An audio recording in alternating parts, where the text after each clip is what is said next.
ಬಿಷ್ಣೋಯ್ ಗ್ಯಾಂಗ್ನ ಆಟ ಈಗ ಮುಗಿದಿದೆ. ಭಾರತೀಯ ಗುಪ್ತಚರ ಇಲಾಖೆಗೆ ಸಿಕ್ಕಿರುವ ದೊಡ್ಡ ಗೆಲುವಿನಲ್ಲಿ ಬಾಬಾ ಸಿದ್ದಿಕಿ ಹತ್ಯೆ ಮತ್ತು ಸಲ್ಮಾನ್ ಖಾನ್ ಮನೆ ಮೇಲೆ ಗುಂಡಿನ ದಾಳಿಯ ಮಾಸ್ಟರ್ ಮೈಂಡ್ ಅನ್ಮೋಲ್ ಬಿಷ್ಣೋಯ್ಯನ್ನು ಅಮೆರಿಕದಿಂದ ಗಡೀಪಾರು ಮಾಡಲಾಗಿದೆ. ವರದಿಗಳ ಪ್ರಕಾರ ಆತನನ್ನು ಭಾರತಕ್ಕೆ ಕರೆತರಲಾಗುತ್ತಿದ್ದು, ಇಂದು ನವೆಂಬರ್ 19ರಂದು ದೆಹಲಿಗೆ ತಲುಪಲಿದ್ದಾನೆ.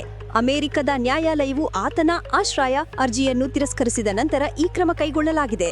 ಇದು ಈ ಸುದ್ದಿ ವರದಿಯ 1 ನಿಮಿಷದ ಕಿರುಸಾರಾಂಶವಾಗಿದೆ. ವಿವರವಾದ ವರದಿಗಾಗಿ ಈ ವರದಿಯನ್ನು ಮುಂದೆ ವೀಕ್ಷಿಸಿ. ಬಿಷ್ಣೋಯ್ ಸಿಂಡಿಕೇಟ್ನ ಮೇಲೆ ಕಾನೂನಿನ ಕುಣಿಗ ಬಿಗಿಯಾಗಿದೆ.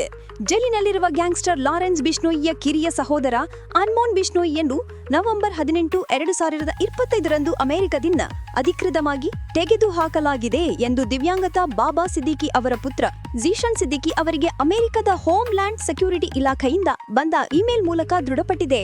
ನಕಲಿ ಪಾಸ್ಪೋರ್ಟಿನಲ್ಲಿ ಭಾರತದಿಂದ ಪರಾರಿಯಾಗಿದ್ದ ಅನ್ಮೋಲ್ ಈ ವರ್ಷದ ಆರಂಭದಲ್ಲಿ ಕ್ಯಾಲಿಫೋರ್ನಿಯಾದಲ್ಲಿ ಸಿಕ್ಕಿಬಿದ್ದಿದ್ದನು.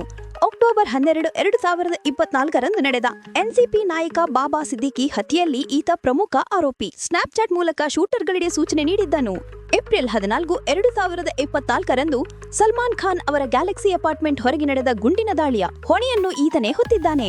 ಅಲ್ಲದೆ 2022ರ ಸಿದ್ದು ಮೂಸೇವಾಲಾ ಹತ್ಯೆ ಪ್ರಕರಣದಲ್ಲೂ ಈತ ಪ್ರಮುಖ ಸಂಚುಕೋರ. ಮುಂಬೈ ಪೊಲೀಸ್, ಕ್ರೈಂ ಬ್ರಾಂಚ್ ಮತ್ತು ಎನ್ಐಎ ಆತನನ್ನು ವಶಕ್ಕೆ ಪಡೆಯಲು ಸಜ್ಜಾಗಿವೆ.